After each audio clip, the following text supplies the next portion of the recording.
नमस्कार, हर्ष न्यूज की तेज गति वाली बुलेटिन छत्तीसगढ़ रफ्तार में आपका स्वागत है। चलिए शुरू करते हैं तेज रफ्तार वाली बुलेटिन।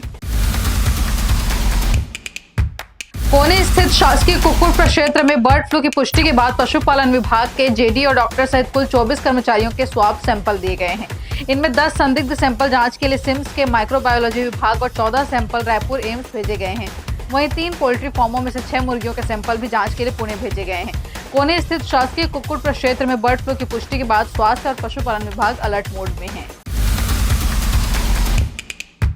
छत्तीसगढ़ हाईकोर्ट ने प्रदेश में धर्मांतरण को लेकर विवाद के बीच अहम फैसला सुनाया है। जस्टिस नरेश कुमार चंद्रवंशी की सिंगल बेंच ने आदेश में कहा है कि किसी व्यक्ति को अपने निजी आवास में शांतिपूर्ण प्रार्थना सभा आयोजित करने का अधिकार है। हाईकोर्ट ने स्पष्ट किया है कि प्रार्थना सभा के लिए पहले से परमिशन लेना जरूरी नहीं है। सिंगल बेंच ने इस आदेश में पुलिस की ओर से जारी नोटिस को रद्द कर दिया है, जिनमें थाना प्रभारी याचिकाकर्ताओं को प्रार्थना सभा रोकने के लिए बार बार नोटिस दे रहे थे। हाईकोर्ट ने कहा कि याचिकाकर्ताओं को अनावश्यक परेशान नहीं किया जाए। छत्तीसगढ़ में अगले 2 दिन अंधड़ और बारिश का अलर्ट जारी किया गया है। मौसम विभाग के अनुसार कुछ जगहों पर गरज चमक के साथ हल्की बारिश हो सकती है। 40 से 50 किलोमीटर प्रति घंटे की रफ्तार से हवाएं चलने और बिजली गिरने की भी आशंका है। कुछ इलाकों में ओले भी गिर सकते हैं, जिससे तापमान में 2 से 3 डिग्री तक की गिरावट आ जाएगी।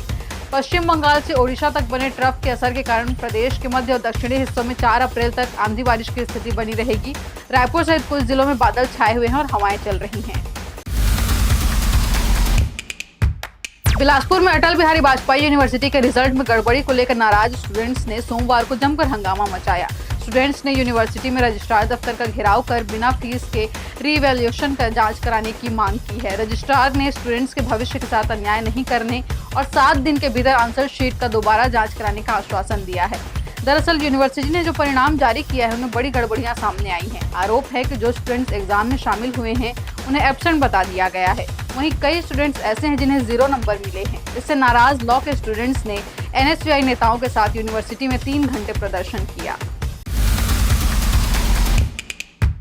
प्रदेश के सरकारी स्कूलों में 80,000 शिक्षकों को शिक्षक पात्रता परीक्षा यानी टीटी पास करनी होगी, तभी उनकी नौकरी बच सकेगी।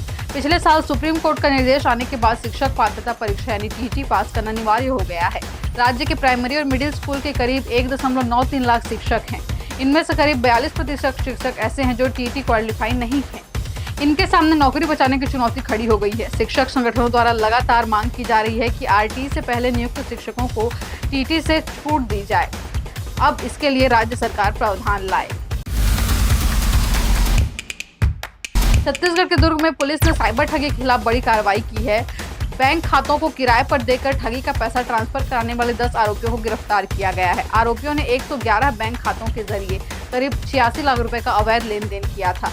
मामला मोहन नगर थाना क्षेत्र का है। पुलिस से मिली जानकारी के अनुसार भारत सरकार के गृह मंत्रालय के अधीन काम करने वाले भारतीय साइबर अपराध समन्वय केंद्र से कुछ संदिग्ध बैंक खातों की जानकारी मिली थी। इसके बाद पुलिस ने दुर्ग स्टेशन पर रोड स्थित कर्नाटक बैंक की शाखा में चल रहे 111 बैंक खातों की जांच शुरू की। सूरजपुर जिला अस्पताल में भर्ती गर्भवती महिला के गर्भस्थ शिशु की मौत हो गई। इसके बाद अस्पताल में इलाज में लापरवाही की जानकारी मिलने पर महिला बाल विकास विभाग मंत्री लक्ष्मी राजवाड़े अस्पताल पहुंची। लापरवाही और दुर्व्यवहार के मामले में उन्होंने सीएस और डॉक्टरों को फटकार लगाई। उन्होंने कहा कि मेरा ब्लड ले लो और इलाज करो। जानकारी के अनुसार महिला को गंभीर हालत में शनिवार को जिला अस्पताल में भर्ती कराया गया था। जांच के बाद रविवार को पता चला कि गर्भस्थ शिशु की मौत हो चुकी है और उसका ऑपरेशन कर मृत शिशु को निकालना आवश्यक था, लेकिन अस्पताल में ब्लड की कमी बताते हुए उसका इलाज शुरू नहीं किया गया। लोकसभा में सोमवार को नक्सलवाद पर चर्चा के दौरान केंद्रीय गृह मंत्री अमित शाह ने दावा किया कि भारत अब लगभग नक्सल मुक्त हो चुका है। आज यानी 31 मार्च 2026 तक तय लक्ष्य हासिल कर लिया है। और अपने भाषण में उन्होंने कहा कि छत्तीसगढ़ की पूर्ववर्ती कांग्रेस सरकार पर नक्सलियों को बचाने का आरोप लगाया और यहां तक कहा कि भूपेश बघेल को पूछो प्रूफ दूं क्या। इस पर पूर्व मुख्यमंत्री भूपेश बघेल ने सोशल मीडिया में जवाब देते हुए कहा है कि गृह मंत्री का बयान सरासर झूठ है और अगर केंद्र सरकार के पास कोई आपत्ति है या सबूत है तो उससे पहले सार्वजनिक क्यों नहीं किया गया। बघेल ने कहा कि नक्सल मुद्दे पर राजनीति नहीं होनी चाहिए और उनकी सरकार भी लगातार कार्रवाई कर रही थी।